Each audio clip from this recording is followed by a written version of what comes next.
She was just a janitor. Her badge read Ashley Thompson, 25. Worn-out sneakers, an old sweatshirt, and a past with no room for ambition. When she stepped into the conference room, the air froze. The conference hall on the 41st floor of the Powell Plaza Tower, in the heart of Denver, Colorado, was wrapped in icy silence. Winter sunlight streamed through the glass walls, reflecting off the black marble table where billion-dollar destinies were decided. Jonathan Sterling, founder and CEO of Sterling Signer Tech, already held a fountain pen in his hand. Before him lay the contract with Carrington Dynamics, an energy giant from Texas. The deal promised enormous profits. He was ready to sign. At that moment, the door swung open, and a clear voice rang out. "If you sign this, sir, you'll lose everything." The janitor, dark hair in a ponytail, a folder in her hands, stood in the doorway. Her voice didn't tremble. Section 18.4, page 23. The wording places all liability for potential losses on your company. Carrington Dynamics retains the right to withdraw from the agreement without consequences. The board members turned. Mary Sterling, Jonathan's wife, gasped. "Who is she? Why is she even here?" But Jonathan, his eyes locked on Ashley, set down the pen and raised a hand, silencing everyone. "Show me." Ashley approached, placed a printout on the table. A highlighted line, overlooked by dozens of corporate lawyers, stood out.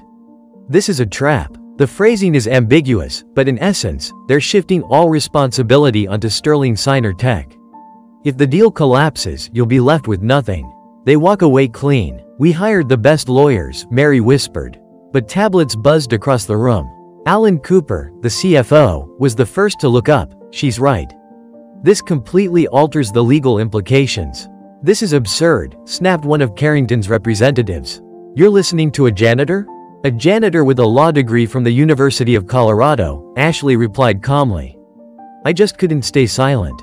For a moment, the room hung in ringing silence. Then Jonathan nodded. "Thank you, Miss Thompson. You may go." Ashley nodded and left, each step echoing in a new reality.